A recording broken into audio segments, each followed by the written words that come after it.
Voz de Línea. Ya son las 8 de la mañana con 9 minutos, 8:09. Gracias por continuar con nosotros y nos da mucho gusto recibir aquí en el estudio al secretario de Educación, Luis Ignacio Sánchez Gómez. Secretario, ¿cómo está? Muy buenos días. Bien, el gusto es mío, Jesús, Rita, el gusto es mío. Gracias, secretario. Pues, ¿le parece si iniciamos esta plática, esta conversación? ¿Cómo regresaron nuestros niños, adolescentes a este periodo de este nuevo ciclo escolar? Bien, bueno, con sentimientos encontrados muchas veces, ¿no? Les había gustado mucho lo de las vacaciones, pero bien, estamos listos, nos preparamos muy bien para el inicio del ciclo escolar.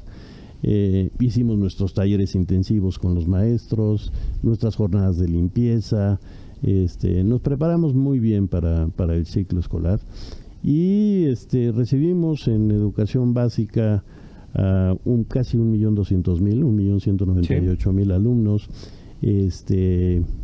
con plena normalidad educativa. Ese es un tema muy importante que hay que resaltar, porque Guanajuato sí tiene eso, a diferencia de algunas entidades federativas, en donde desafortunadamente no existe la normalidad. Aquí todas las escuelas abren a tiempo, están todos los maestros, hay servicios, se atiende a los niños, se deja a los niños con sus mamás saliendo y tenemos una plantilla docente además muy fortalecida, muy bien empoderada, con mucho conocimiento y sobre todo con mucho compromiso. Entonces la verdad es que es un sistema educativo que funciona y funciona bien y que ha empezado pues con todo y con algunas novedades importantes en el sistema. ¿Cómo cuáles serían? Y preguntarle cuáles serían estos retos para este nuevo ciclo 2025-2026. A ver, habría que reconocer algunas cosas. Guanajuato, a pesar de ser de tener esta normalidad educativa y tener tanta fuerza, digamos, económica, social, de territorio, no tiene el lugar que le corresponde en materia educativa a nivel nacional, por algunas circunstancias, algunas inequidades, digamos, en el sistema. Y esa fue pues la instrucción que recibí de la señora gobernadora desde el primer día, dice, a ver, pues cómo le vamos a dar la vuelta a esta situación que estamos viviendo. Les pongo el caso, se nos iban en el tránsito de secundaria a preparatoria pues, entre 25, 30, 35 mil jóvenes por muchas circunstancias, ¿no? Migraciones, situaciones económicas, en fin. Pero hay algunas causas que atañen directamente al sistema escolar. Uno de ellos, por ejemplo, es la reprobación. Si un joven está reprueba, llega un momento en el que toma la decisión de abandonar. No nos sirve de nada estar reprobando. O sea, más bien lo que nos obliga es a construir con ellos pues, cuáles son las capacitaciones adicionales que necesitan y sobre todo que el sistema pueda detectar a tiempo cuáles son estos alumnos que podrían estar en riesgo para diseñar estrategias de acompañamiento que les permitan pasar, digamos, estos trámites. Y por el otro lado tenemos un problema serio, y habría que reconocerlo, de infraestructura para recibir a los muchachos que salen de las secundarias. No teníamos las prepas suficientes, no tenemos las prepas suficientes. Por eso es por lo que la gobernadora me hizo el honor de acompañarla a una reunión de trabajo que tuvimos en la Ciudad de México con el secretario federal, con Mario Delgado, y empezamos a construir, llevamos un modelo que diseñamos aquí en la Secretaría de Educación de Guanajuato, llevamos un modelo que le llamamos la preparatoria integral, los bachilleratos integrales, que pasan por cómo aprovechamos la infraestructura que hoy tenemos para brindar este servicio educativo. Y les pongo el ejemplo. Ahora el 1 de septiembre abrieron 30 nuevas preparatorias en el estado. Estas 30 nuevas preparatorias, 25 vimos que escuelas secundarias en el turno vespertino no tenían clase y las convertimos en bachilleratos en la tarde. Inmediatamente se nos llenaron, ¿no? Tenemos más de 3.200 jóvenes inscritos. Y eso lo que nos demuestra es pues, que había una necesidad puntual, ¿no? Claro, de recibir a estos muchachos. Ha funcionado muy bien. Además es un diseño que a la federación le gustó, tan le gustó que lo está replicando en algunas otras entidades federativas, porque es un bachillerato que se cursa en 2 años, es un bachillerato que además de todo hace mucho hincapié y le da mucha fuerza a todo el asunto de la educación cultural, artística, física, que tiene otros componentes que le llaman más la atención a los jóvenes. Por ejemplo, el otro día estaba yo viendo, porque estamos diseñando en las currículas de algunos de ellos. En Lomas de Cheveste, por ejemplo, aquí en León, los jóvenes escogieron en sus clases de educación física hacer parkour. Estos saltos por todos lados, etcétera. Bueno, pues eso es muy empático y eso tiene que ver con las necesidades de los jóvenes, más que hacer una tabla gimnástica, ¿no? Entonces los jóvenes están muy prendidos con el asunto. Escogieron, por ejemplo, que querían saber grafitear bien, ¿no? Entonces conseguimos un muy buen maestro de grafiti porque era la necesidad ahí de los jóvenes. Y entonces eso es un poco eso, cómo se puede hacer todo con orden, bien establecido y con los lineamientos claros, pero sobre todo que respondan a las necesidades de los jóvenes. Y lo más importante puede ser que estamos haciendo una educación muy vinculada al empleo. A partir del tercer cuatrimestre, los jóvenes van adquiriendo esta posibilidad de tener microcredenciales que certifiquen que ellos tienen las habilidades, los conocimientos en determinada materia, la que ellos escojan.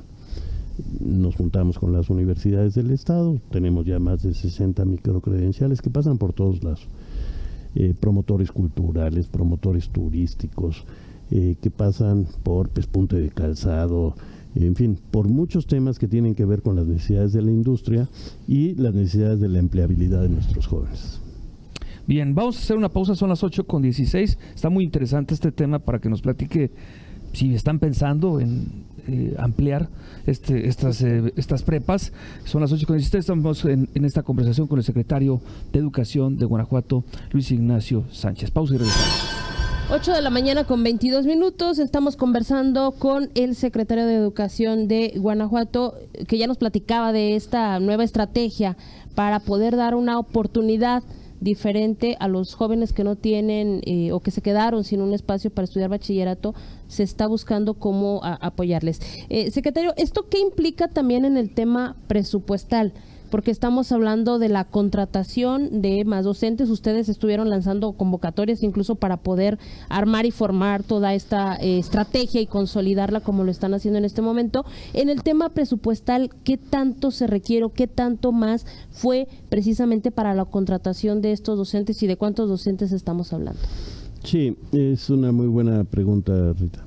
Fíjate que nosotros hicimos, la gobernadora, en cuanto que fue muy importante la claridad que tuvo desde el inicio, desde noviembre, decir, a ver, nos vamos a enfrentar a esta situación donde no vamos a tener jóvenes que no están pudiendo acceder al servicio educativo, no tenemos las prepas suficientes, hay que construir algo. Fuimos a la federación, platicamos con el secretario federal, presentamos las cosas y dijimos, bueno, a ver, ¿cuánto podemos comprometer de recursos de el Estado y cuántos se compromete la Federación para apoyar?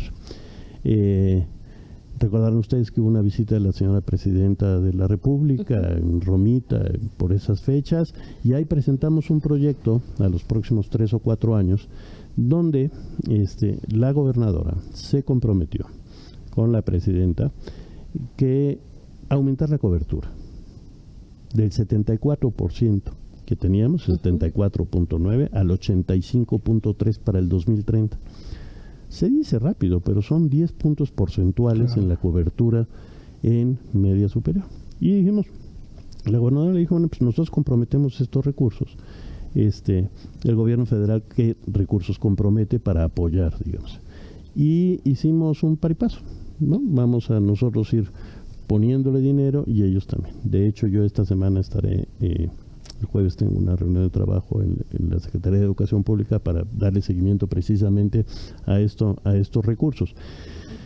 Contratamos a un poco más de 300 profesores para estos primeros bachilleratos, estas 30 nuevas preparatorias, que como les decía, 25 son reconversiones, 4 está haciendo la Federación, reconversiones de la Federación, y el gran CEBETIS que se está haciendo aquí en León, ¿no? Que ya están todos los estudiantes, los que van a ir en el CEBETIS, que aunque se está construyendo, bueno, los 300 ya están en la Normal Superior de León, ya están trabajando. En fin, nos arrancamos, nosotros contratamos estos 300 maestros, poco más de 300, hicimos las convocatorias abiertas, porque los maestros, además de estos bachilleratos, tienen particularidades muy específicas, ¿no?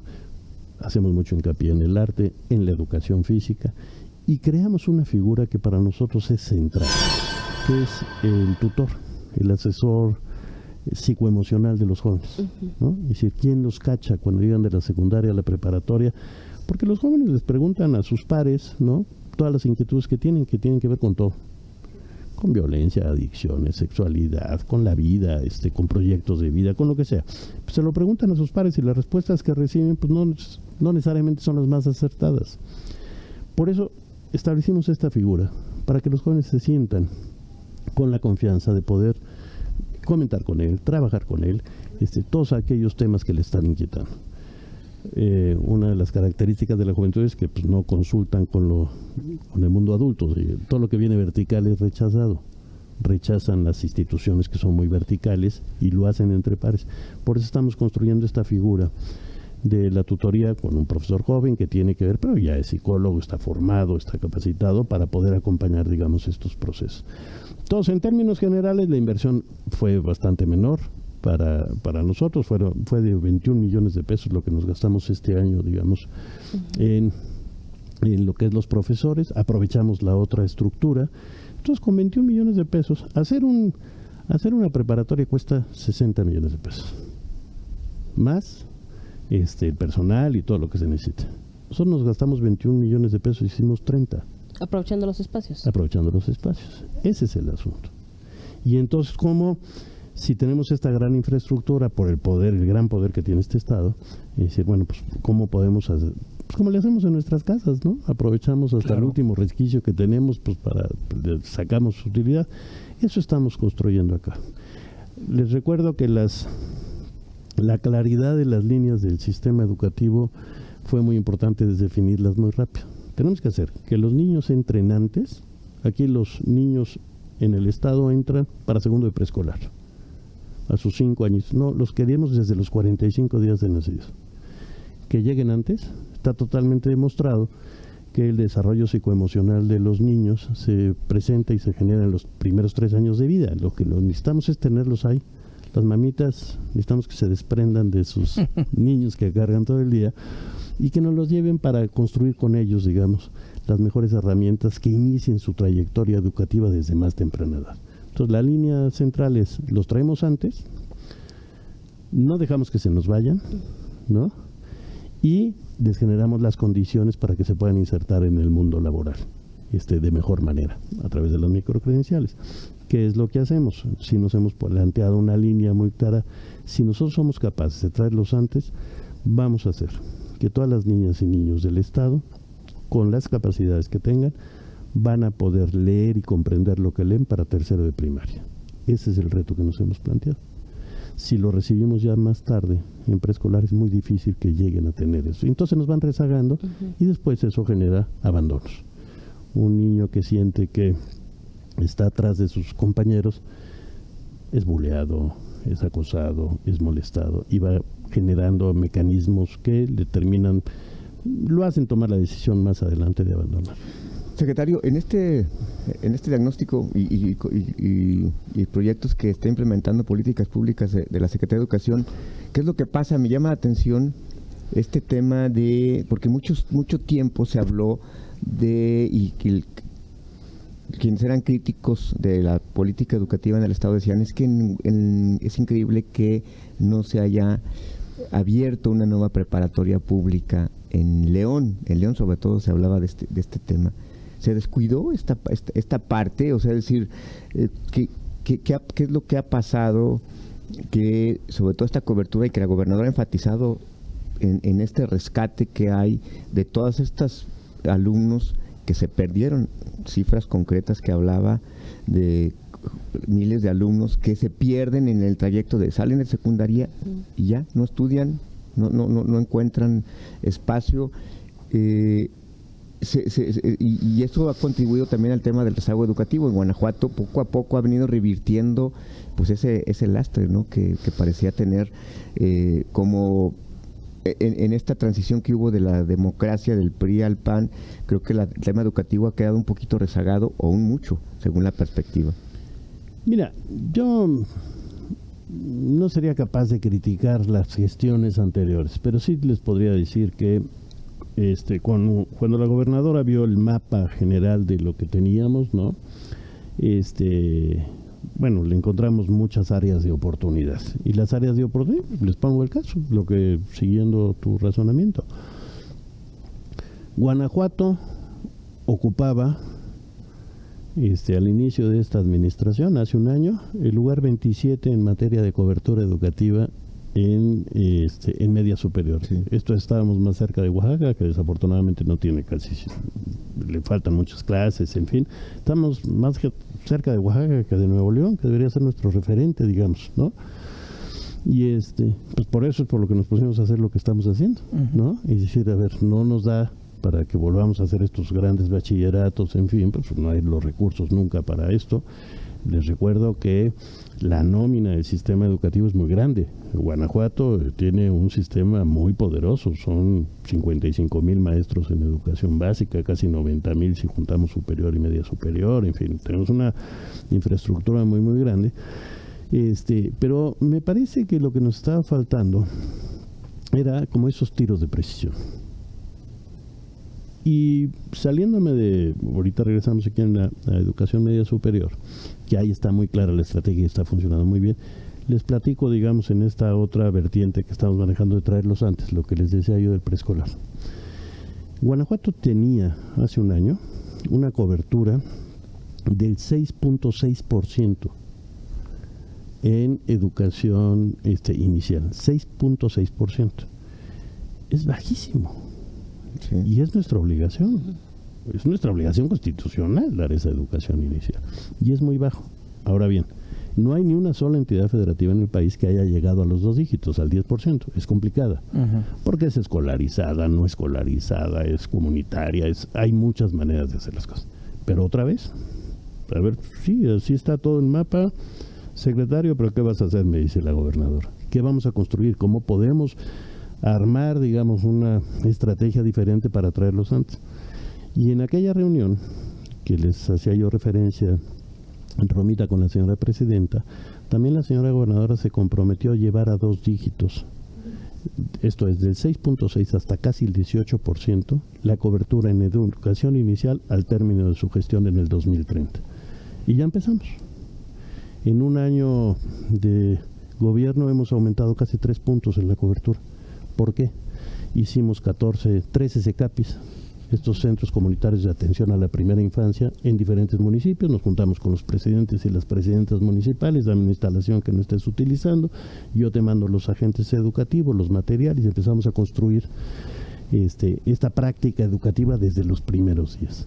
Está siendo muy exitoso, hemos tenido de veras una muy buena respuesta también de las madres, y en Guanajuato recuperamos el CAI. Aquel CAI es aquella gran institución en Paseo de la Presa, donde en algún momento dado fue una guardería del IF. Establecimos un centro de atención infantil muy importante, donde ya se nos inscribieron casi 200 niños. Bueno, ¿le parece? Vamos a hacer una pausa y regresando, pues hablamos de otros temas todavía más importantes. 8:34, pausa y regresamos. 8 de la mañana con 40 minutos. Estamos de regreso en esta entrevista, en la conversación con el secretario de Educación del Estado. Secretario, un tema que sí quería preguntarle, el asunto del famoso proyecto piloto de educación sexual. ¿Qué participación tuvo la Secretaría de Educación? Entiendo que se capacitó a personal de la Secretaría de Educación y Secretaría de Salud del Estado. Y están ahorita en una fase en donde van a participar expertos, según lo que han dicho las autoridades. ¿Qué participación, cuántos maestros, personal de la Secretaría participó, y cómo va este proyecto de cara a lo que planteó la gobernadora en este plan para adolescentes, y que se implantaría en dos secundarias del Estado? A ver, lo primero que les diría es que el programa sigue. El programa no está suspendido, ni está diferido, ni nada por el estilo. El programa está cumpliendo las etapas que desde un inicio se conceptualizaron para llevarse. La primera de ellas tenía que ver un poco con la concientización y con el trabajo con docentes, con el equipo, digamos, de las estructuras tanto de la Secretaría de Educación como de la Secretaría de Salud, y eso ahí fue lo que se cursó, digamos, en estas primeras semanas y meses, que tenía que ver con esta capacitación, donde 20 agentes educativos y 20 agentes del sector salud estuvieron recibiendo alguna capacitación, pero fundamentalmente concientización de qué estamos hablando. El tema, hay que dotar a las niñas y los niños de las mejores herramientas que tengamos. Ese es el compromiso firme que tiene el gobierno de la gente con ello. Y en ese sentido, esta etapa ya se cumplió. ¿Qué es lo que sigue? Es una etapa que le cae ya mucho al sector educativo. Es fundamentalmente dentro del sector educativo, que tiene que ver con todo el desarrollo pedagógico de lo que estamos planteando. Hay que construir, digamos, las herramientas pedagógicas necesarias para que los jóvenes puedan entender y procesar esta información. Más allá de ideologías, lo que se necesita es tener una información científica, oportuna, consensada, por todos los agentes internacionales que han trabajado esto, porque además está totalmente demostrado que cuando habla uno con claridad y se da una educación sexual oportuna, se van teniendo resultados muy importantes. Prevención de embarazo adolescente, se evita la violencia en el noviazgo, en fin. Entonces, lo que habría que entender es que se trata de darles a nuestros jóvenes, hombres y mujeres, herramientas para la toma de decisiones. Los jóvenes lo que necesitan es eso, es información. Y lo que se necesita es tener herramientas consensadas, trabajadas por expertos nacionales e internacionales, que estén, digamos, está totalmente demostrado. Lo estamos trabajando con UNICEF, con diferentes organizaciones, Grupo La Borbolla, Ya Basta, en fin, hay 12 o 14 organizaciones con las que estamos construyendo lo que debería conformar, digamos, el modelo pedagógico a seguir. Esa es la segunda etapa. En cualquier caso, se implementará este ciclo escolar, el programa, insisto, va, pero estamos en el desarrollo pedagógico para generar las mejores herramientas, para que les dotemos a nuestros jóvenes de la posibilidad de diseñar proyectos de vida, evitar la violencia en el noviazgo y que puedan desarrollar sin que no se interrumpa su proceso educativo por mala o falta de información. Está muy demostrado que hay un porcentaje muy importante, casi 40% de los jóvenes que dejan de estudiar. Se debe a varias razones, pero el componente del embarazo adolescente es uno de ellos. No se trata en ninguna circunstancia de hablar del aborto. Se habla de posicionar y empoderar a los jóvenes para su toma de decisiones teniendo buena información técnica, profesional, experta, en fin. Perfecto. Nada más, o sea, hay fecha nada más para ciclo escolar. Sí, pero es decir, no sabemos si es octubre, noviembre, febrero. No, porque las cosas estarán cuando estén. Okay. Y porque además le tienen que tener sus etapas y habrá que también hacerlo público, consensar, trabajar, en fin, no se está imponiendo nada. Pero sí quede claro que el proyecto sigue, que se está construyendo pedagógicamente muy sólido y que se implementará en nuestras secundarias en el transcurso de este ciclo escolar. Muy bien, pues agradecerle esta mañana su presencia, doctor, y bueno, pues si nos lo permite más adelante, hay muchos temas todavía para desarrollar, ¿no? Claro que sí. Muy bien. Secretario, nada más rápidamente, 2 comentarios que no quiero que se me queden aquí. Dice, excelente lo que está haciendo para la primera infancia y las nuevas preparatorias dan esperanza a los jóvenes para seguirse preparando. Excelente labor, es lo que dice Lupal. Gamaliel Estrada, buenos días, pregúntenle por favor al secretario qué plan de apoyo tiene para aquellos maestros que son agredidos o acusados falsamente, tanto por alumnos como por padres de familia. Yo creo que son asuntos ahí que pues seguiremos platicando con usted para que nos diga qué es lo que... Yo estaré a las órdenes, ahí les diría nada más, se habla mucho de las violencias escolares, yo lo que les diría es que hay que ver muy bien de qué se trata, ¿no? Y si cuando la violencia es entre pares, tenemos los agentes educativos que intervienen inmediatamente, lo que se llama el bullying, etcétera, que podemos hacer. Cuando la violencia se genera entre condiciones dispares, un adulto involucrado con eso, actuamos con otras características y con mucha más fuerza. Muy bien, pues muchas gracias al doctor Luis Ignacio Sánchez Gómez, secretario de Educación de Guanajuato. 8:46, pausa y regresamos.